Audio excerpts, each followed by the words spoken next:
Now, the national president of the University Teachers Association, UTAG, joins us via Zoom for some more explanation to what the statements they've actually put out. Let's try and speak with him. He's Professor Akudugu.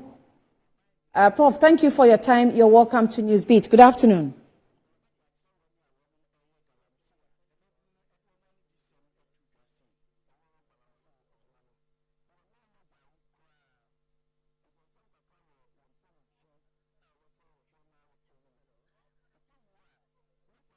On the line, but let's go on to the phone lines and engage a small-scale miners association. Abdul Razak. Abdul, I'm told you are on the line. Are you? Good afternoon to you. Good afternoon, my sister. Okay. It's good to have you. Good afternoon to you. So this is where we are as a country. You've heard all the calls. UTAG has added its voice. It says that we should place a ban on small-scale mining. Please, what's your response? Thank you for having me, and good afternoon to your viewers and listeners. As an association of small-scale miners, we will not buy into the idea of a ban on small-scale mining.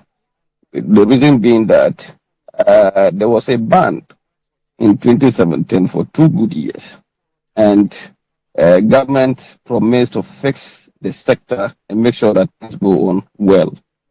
And at that time, illegal activities went on very drastically. And so this time around, calling that time that this ban was there, all these associations were there.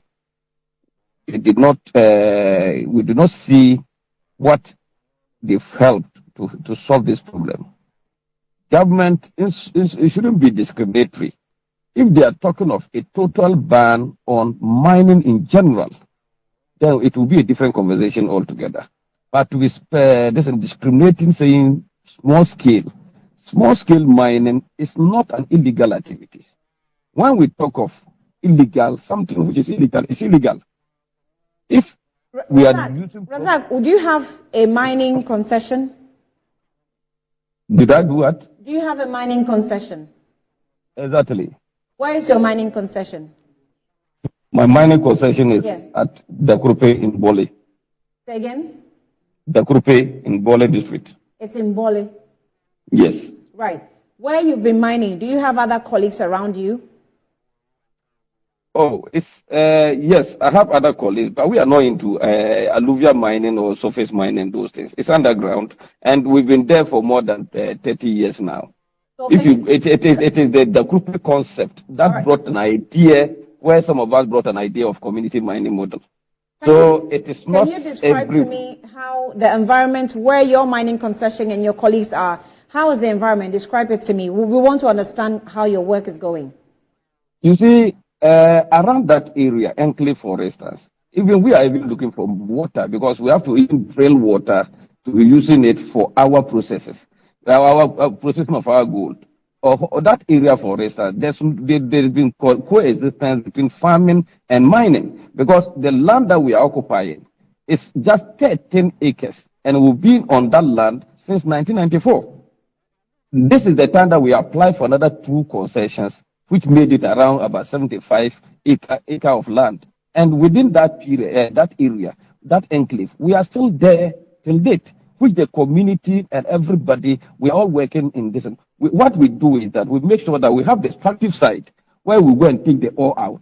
Then we have our processing site where we go to do the processes and those things. So if you come to around that enclave, there are many small-scale miners who are into that work, but we don't have any distraction. Whilst farming is still going on, we are also doing our mining. Right. So you have not caused any distraction in the environment where you're mining, right? My sister, you are a media person. You people can come around that area and have a look. Come and have a look at what is going on there. So bringing a total ban, that is where the problem is. Because there are issues that we need to spell out. So if people would hit the government in power, let them know that the problem is from them. Let us say it as it is. We should speak truth to power. Because when we talk of mining on river bodies, we don't give licenses to small-scale miners to mine on river bodies. When we talk of forest reserves, my sister, go to Minerals Commission and the ministry who granted those licenses to mine in the forest. They are all large-scale companies. So if we are talking of banning mining, it should comprise of small and large, because all of us are at fault. All right. I asked a specific question. Where you mine from 1994, you've not caused any environmental destruction? No.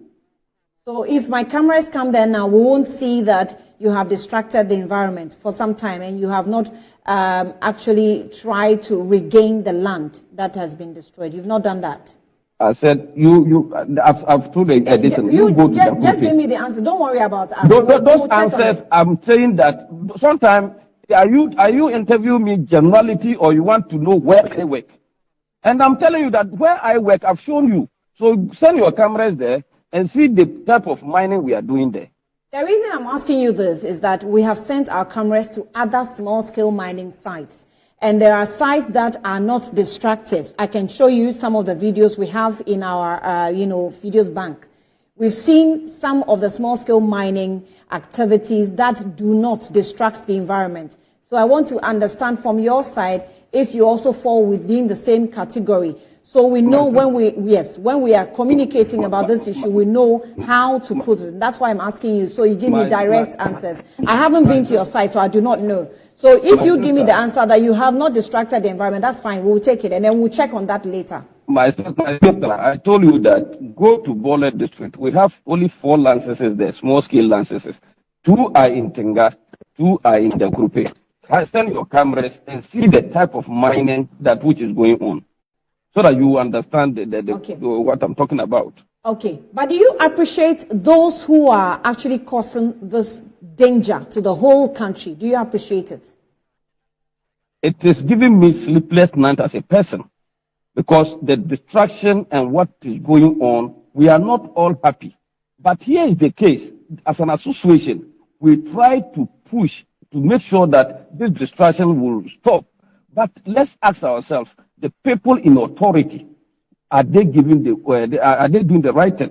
Because everything is being politicized. So until we all agree to speak truth to power, to let them understand that all these things, because we are in this country whereby your cameras, some of your media people went to forest reserves, came out with reports, Akonta mines, wound to me, is being mentioned. As at now, a whole president came and declared him that he's not doing any illegalities. Meanwhile, the forest is depleted.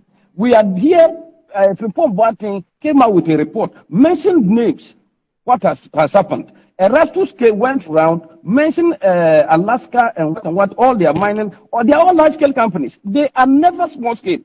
So I don't understand why always people want to mention small-scale instead of us facing the right thing, telling the whole world that no, mining in general has to be looked at in Ghana, whether large or small. Now, Razak, since these persons' activities are affecting your legal activities, so-called, are you ready to mention names of persons you know are involved in illegal mining? I've just mentioned names. What names do you want me to mention again? You mentioned names captured in reports. What about what you know? Are they true or not? So we need to name and shame all these things, because there are issues I'm asking you because you are in this field. You can tell us the truth. I'm telling you the truth. I've just told you that apart from the report, send your cameras to Numri Forest, whether it's destroyed or not. Which forest? Numri Forest. Forest. Yes. And who in leadership is mining there? Who to me is mining there? Okay. What have we done to him? Okay. Who else do you know? Not mentioning names will not solve the problem. It will help us. You asked me to mention names. So go on. The other needful, so that we all see how best we can collaborate and see it. Because if we cannot do that, and we always blame the innocent ones, it will not help us. Yeah. It will not help us, because people who are into this industry, who are doing the wrong thing, politicians are covering them. I can tell you, in our situation, we put our contact force, try to make sure that these river bodies are being covered. There are politicians who were giving us the proof